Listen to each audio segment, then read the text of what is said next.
The gate slammed shut behind me before I could even hit the brake, and the metallic clatter echoed in the empty yard as if someone had decided I wasn't getting out. I still had half my body out of the cab, holding the flashlight, when I saw the reflection of headlights switching off simultaneously between the warehouses. The lights in my trunk had died minutes ago, but that didn't seem to be the main problem anymore. There were men walking between containers, too quiet to be employees, and a truck with no license plate was being unloaded into two black sedans, as if I was already late for something I shouldn't have seen. I was driving down US 23, cutting through northern Ohio with a light load of sealed auto parts, scheduled for delivery early in the morning in Toledo. Nothing significant, nothing that warranted attention. The dashboard showed 1:17 a.m. when the electrical fault warning light flashed on the instrument cluster and the cargo bed lights went out completely. I tried resetting it using the auxiliary module behind the seat, but it didn't come back on. Driving without rear lights on that rural stretch of road wasn't an option. I left the highway through the first industrial entrance that appeared on the old GPS I still use as a backup. The map indicated an active sorting yard, but the gate was up and there was no illuminated guardhouse. Long warehouses, broken windows, no recent signage. It just looked like another one of those complexes that operate during the day and die at night. I went in to sort things out quickly and continue my journey. I parked between two rows of stacked containers, seeking shelter from the cold wind blowing in from the lake. The asphalt had old oil stains and recent tire tracks, crisscrossing in directions that didn't match the normal flow of an organized yard. I got out with my flashlight and the small toolbox I keep behind the seat. The silence wasn't complete, but the sound came from too far away to identify. I opened the external fuse compartment in the trunk and found a faint smell of warm plastic. Nothing melted, nothing visible. While testing the wiring, I noticed a distant glow moving between the sheds, low like headlights being covered by something. It wasn't road glare, it was controlled light. I kept tinkering as if I hadn't seen it. When I went back to the cabin to get the multimeter, I noticed that the main gate, there at the entrance, was no longer in the same position. I didn't hear a motor. I didn't hear any current. It just wasn't open anymore. And I was sure I left it like that. I could have walked back to the highway, asked for help, called truck maintenance. Instead, I slowly closed the cab door and turned off all the truck's exterior lights. If anyone was there, I didn't want to be the brightest spot in the yard. I grabbed the portable radio I use as a backup and left it on the dashboard but didn't turn it on. I just listened for a few seconds. The small, worn multimeter became the focus of my attention. It was simple. Test line by line until I found the voltage drop. I needed to fix it to get out of there with an operational justification, not like someone running away. I opened the trunk panel again, pulled the main wiring harness and felt a different resistance, as if something had been stretched beyond normal. The positive wire wasn't burned. It had been cut and reconnected with new black tape, too recent to be an old defect. It hadn't been road wear. Someone had tampered with it, and it didn't make sense to do that to cause a temporary fault. I stood there for a few seconds looking at that makeshift repair. A vehicle's engine started sooner than I expected, muffled behind the sheds. There were no shouts, no doors slamming, just the deep sound of a modern ignition. The light I had seen before reappeared, now moving in a straight line, slowly, as if testing the water. I was still crouched beside the trailer when I realized my position left me exposed. I went back to the cab and started the engine without turning on the headlights. The diesel engine broke the silence louder than I would have liked. Instead of heading for the gate, I put the vehicle in idle and moved it into the yard, hiding the truck among stacked containers. It wasn't the logical way out, but leaving didn't seem simple anymore. Through the convex mirror, I saw the first black sedan emerge from between the rows. Headlights off, only the parking lights on. It wasn't coming straight at me. It was making slow, methodical turns, as if someone were dividing the yard into invisible sectors. I kept the truck at low RPM, using the length of the trailer as a moving wall. I believed that size was working in my favor. The portable radio on the dashboard crackled on its own, even though it was switched off. A dry, short click that shouldn't happen without a live battery. I looked at it and at the rearview mirror at the same time. The second vehicle was already inside the lot, entering through a side entrance that I hadn't seen when I arrived. I had counted only one entrance. Now there were two. I went down again, this time without a flashlight. I walked close to the cargo box and touched the seal. It was intact, but the seal had a fingerprint imprinted in fresh grease. It wasn't mine.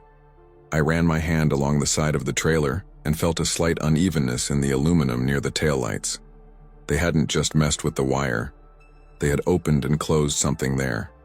I returned to the cab and moved a few meters forward, aligning the truck parallel to a stack of tall containers, creating enough shade to break up the overall silhouette. For a few seconds, no cars appeared. The yard seemed empty again. The engine of my truck sounded too loud in that rearranged silence. Then the main gate slowly opened as if someone had decided I could leave. One of the sedans stopped exactly in line with the exit, blocking half the passage. They weren't just looking for the unloading truck, they were adjusting the space, and I was already part of it. The first shot wasn't aimed at me. It was at the unmarked truck on the other side of the yard. A dry shot, followed by another, and the metallic sound echoing between the empty warehouses. There were no screams, just accelerated movement. The doors of the sedans opened simultaneously, and armed men began to spread out in short lines, too coordinated for improvisation. I was still with the truck lined up in the shade when I noticed one of them pointing a flashlight directly at the side of my trailer. The light stopped exactly where the aluminum had been tampered with. They weren't looking for me by chance. The electrical failure hadn't been an unforeseen event. It was an invitation. I engaged reverse before deciding whether I should do it. The vehicle responded heavily, dragging the compressed air in the brake system with a loud gust. One of the men turned his gun in my direction but didn't fire. Another ran to the gate control. I still had a few meters of free space between two rows of containers. The second shot came, this time aimed at my truck. The impact hit the front fender and ricocheted off the asphalt. It wasn't a warning. It was an angle adjustment. I turned the steering wheel to the limit and accelerated forward, scraping the side of the trailer against rusty metal. The sound was brutal, but it created enough space for me to align the cab and trailer towards the gate. Before reaching the exit, the dashboard lights started flashing. It wasn't just the trunk system anymore. The voltage drop was affecting the entire assembly. The engine lost power for fractions of a second as I crossed the middle of the yard. The consequences began there, in the middle of the maneuver, when there was no longer any room to stop. The engine didn't stall, but it went into protection mode before I crossed the gate. The power dropped by half, as if someone had closed an invisible valve. I crossed the exit, scraping my bumper against the sedan parked across it, and felt the sharp impact in the cabin. I didn't look back. The whole thing vibrated differently, irregularly. Only when I reached the highway did I realize that the dashboard lighting was failing in short cycles. The alternator doesn't hold a charge when the main wiring harness has been tampered with. I knew this. The error was already happening before I started the engine in the yard. I kept driving anyway, maintaining a constant RPM to prevent the system from stalling. I stopped 10 miles later at a 24-hour gas station that was still open. I didn't talk about gunshots. I didn't mention black cars. I only said that the truck had suffered electrical damage and possible sabotage. The state police arrived 40 minutes later. 2 cars, no rush. Direct questions, objective notes. When they returned to the yard under escort, there were no more unmarked trucks, no sedans. The gate was open, as if it had never been locked. On the ground, only crisscrossing tire tracks and fragments of metal that could be from anything. No ammunition casings, no boxes. My trailer had a clean cut on the side, too small to justify the damage to the electrical system. The seal remained intact. Officially, it was registered as a poorly executed theft attempt. Unofficially, no one explained why the trailer's wiring harness had been modified before the malfunction occurred. I returned to the road with the report in hand and a delayed delivery. The truck didn't seem the same, and neither did I. The delivery was completed 4 hours late with a technical explanation that didn't mention anything about what actually happened. The warehouse manager signed the receipt without asking any questions. He checked the seal, opened the trunk, and inspected the parts. Nothing was missing. No apparent signs of tampering. Officially, I had only had an electrical problem. The truck spent 2 days at the transport company's workshop. They found a simple device installed near the main wiring harness, hidden inside the aluminum channel. Nothing sophisticated. A small module that forced intermittent voltage drops. It could be activated remotely. It could also have been programmed to fail at a specific time. They couldn't say which of the two options was correct. They asked if I had stopped somewhere off route. I said no. That was true. But someone had access to the trailer before that night. The intact seal didn't mean security. It meant whoever tampered with it knew exactly what they were doing. The defect wasn't improvised. It was calculated. Since then, I don't enter an empty industrial yard without driving around it completely first. I don't trust outdated maps or gates that are too wide open. Sometimes I think about the truck without license plates and the boxes that were being transferred. It wasn't regular cargo theft, it was parallel logistics. I was there because of an electrical fault that wasn't a fault. And I got out alive because I decided to move before they finished adjusting the space. The report was filed away. The yard still exists. I pass through Ohio a few times a year. I'll never go back into that place.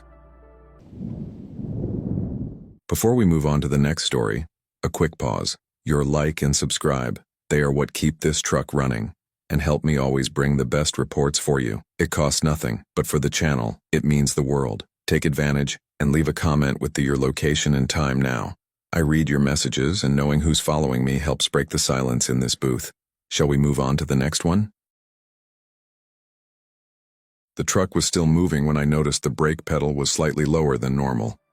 Not enough to lock the engine, just enough to make me think about it. I slowed down, tested it again, and it worked. I drove another half-mile until I spotted the abandoned gas station on the side of the old Route 66. I pulled over to check the tire, which seemed to be vibrating differently, and it was at that moment that the payphone started ringing behind me, in the middle of a place that hadn't had power in years.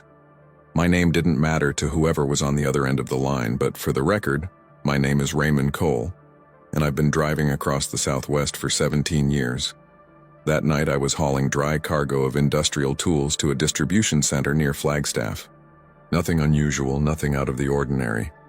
It was past midnight, and I'd decided to cut through an old stretch of Route 66 to avoid interstate construction. The vibration started subtly in the steering wheel, as if the front tire were slightly unbalanced. It wasn't a serious problem, but enough to make me pull over before it got worse. The abandoned gas station appeared on the right, pumps covered in rust, broken windows, no working lights. Only the public phone still attached to the outside wall, too intact for that scene. I went downstairs, checked the left tire, and found a small metal fragment stuck in the tread. I removed it with the tip of my wrench and felt the pressure drop. Nothing that explained the phone ringing behind me at that constant pace. There was no visible power in the building. No generator. No noise. I looked at the road before answering. It was empty as far as my headlights could see, but the marks on the side of the road were too recent. They weren't from a truck. They were from a low vehicle with wide tires. The call continued insistently, as if it knew I was measuring every second. When I put the headset to my ear, there was no presentation. Just steady breathing and a sentence spoken with clinical precision. I shouldn't test the brakes while the truck was going over 40 miles per hour. I didn't answer immediately. I moved the phone a few centimeters away from my ear, as if that could change what I had just heard. The voice remained calm, without raising its tone, describing the brown jacket I was wearing and the magnetic flashlight attached to the side of the cabin. It said that the metal fragment I had removed from the tire was irrelevant. The real problem was in the brake system. I instinctively glanced at the truck parked a few meters away, its engine still warm, its interior lights off. He mentioned the small Bible I kept in the compartment above the windshield and the crumpled thermos mug on the console. These weren't details visible from the street. They required a specific angle or proximity. My first thought was to turn it off and go back to the cab, just leave. Instead, I asked the wrong question. I asked how he knew that.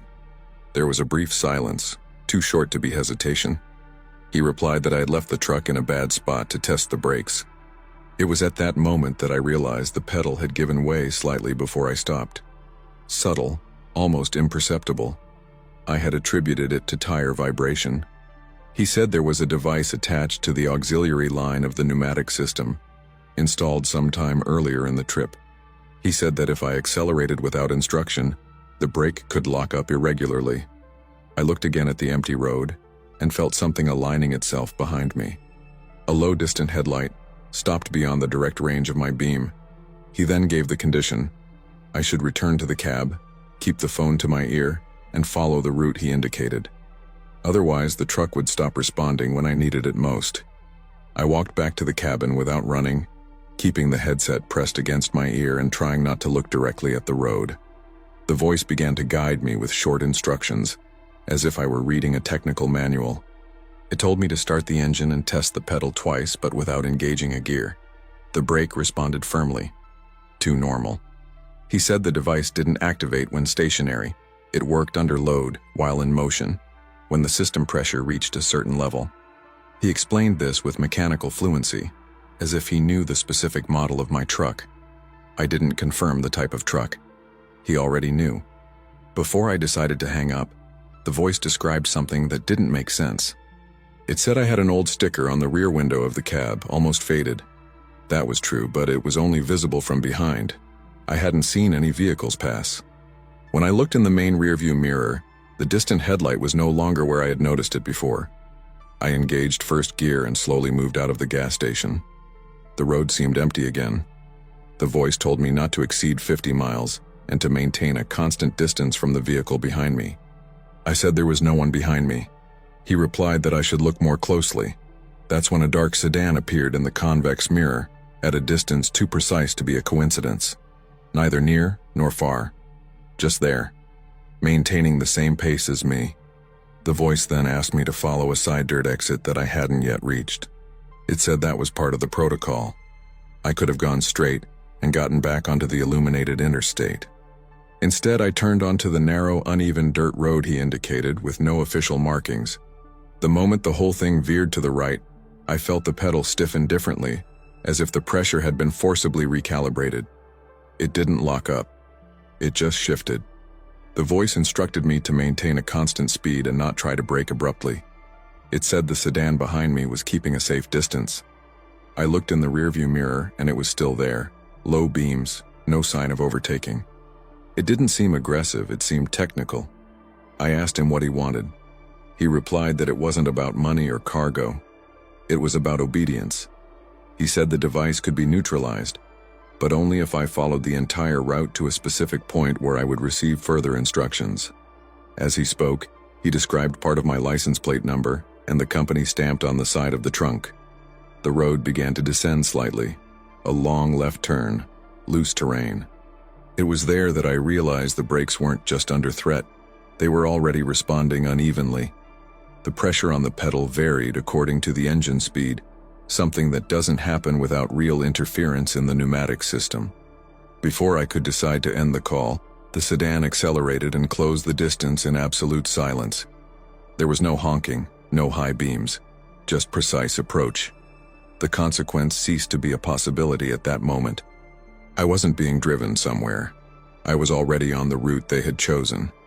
The descent ended on a flat stretch of compacted earth, wide enough for maneuvering, but too isolated for error. The voice instructed me to reduce to 30 miles per hour and maintain a straight line. The sedan stayed behind, not overtaking. I kept the phone pressed against my ear while I felt the pneumatic system reacting with small variations that hadn't existed before that night. He asked me to test the brake gradually. I obeyed. The pedal responded, but with a minimal, almost imperceptible delay.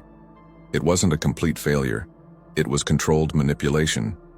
He explained that the device was connected to an auxiliary valve and could alter the pressure distribution between axles.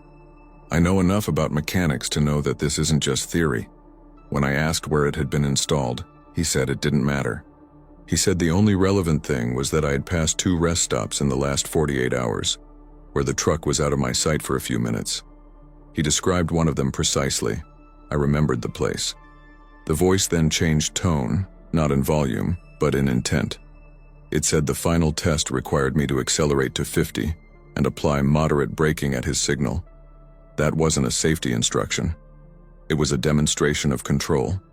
The sedan began to move to the side as if preparing to observe from another angle. I didn't wait for the signal. I downshifted, used engine braking, and pulled the truck over to the makeshift shoulder before he finished the count he had started. The voice stopped mid-number. The sedan didn't accelerate, didn't honk. It just stayed still behind me, maintaining a distance too constant to be casual.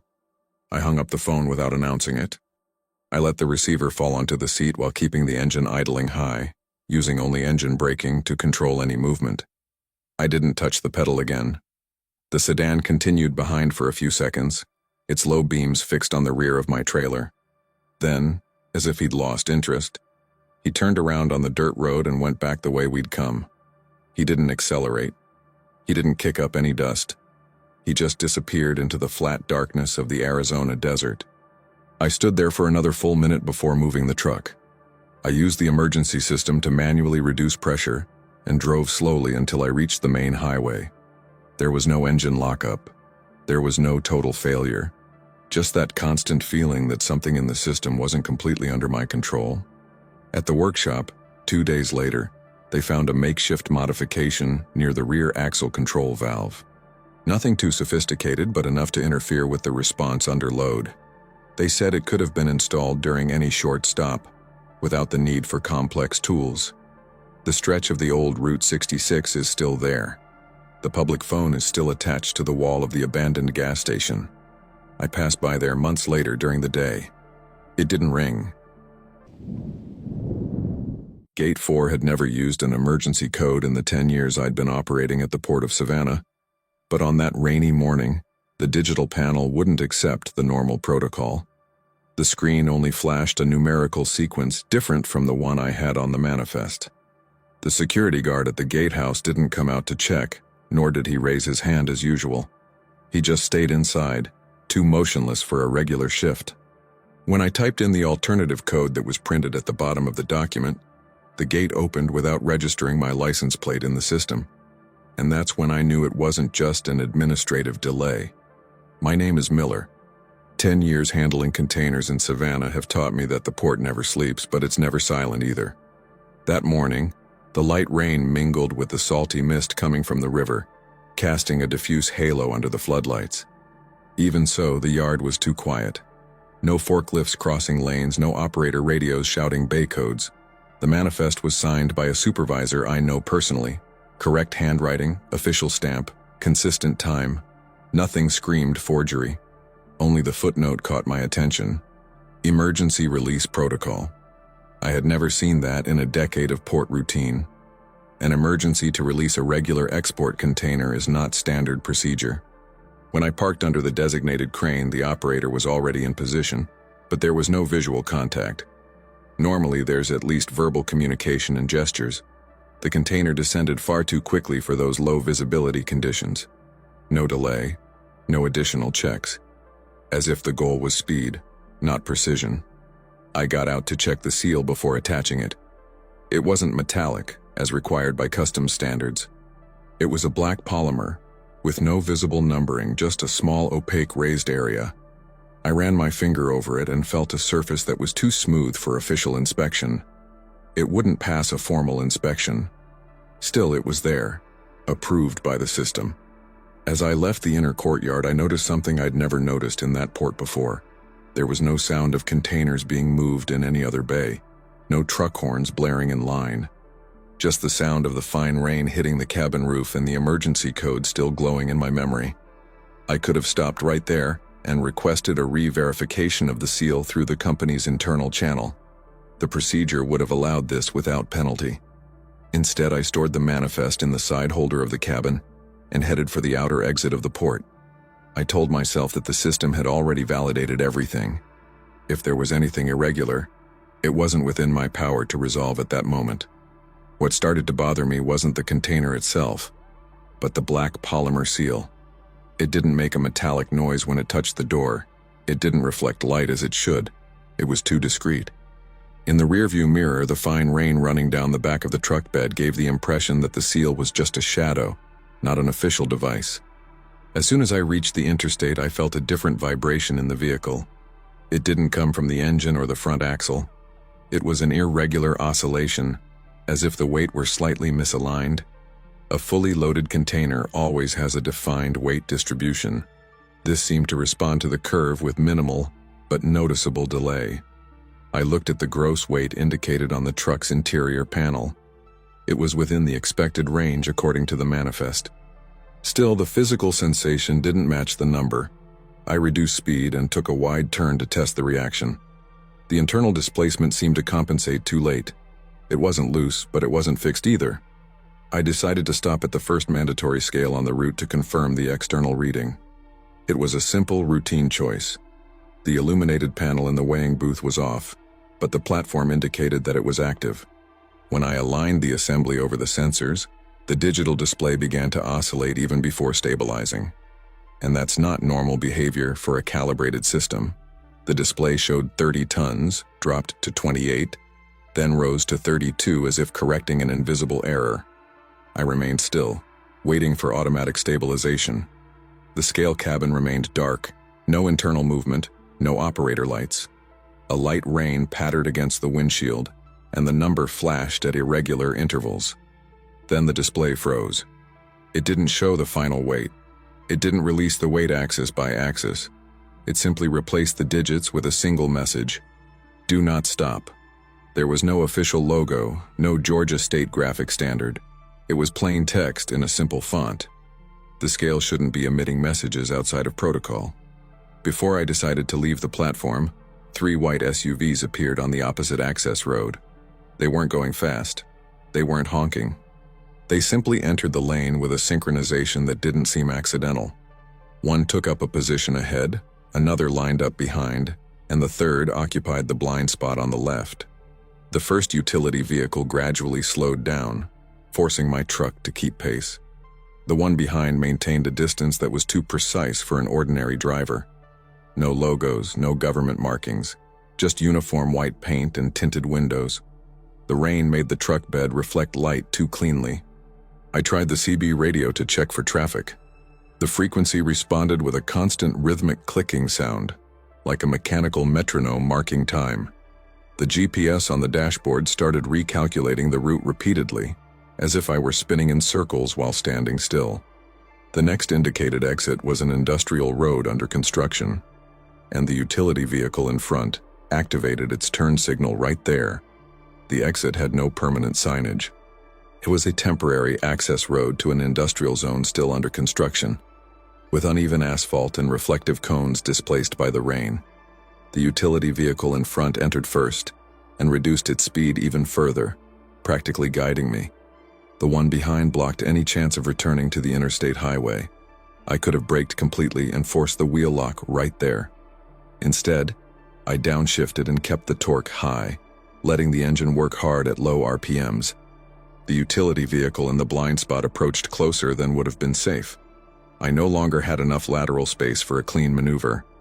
Ahead, 2 men in tactical vests were positioned beside an improvised roadblock made of plastic barriers. There was no official vehicle, no blue light, no clear identification of authority. Just a posture too coordinated for a common improvisation. The road narrowed artificially.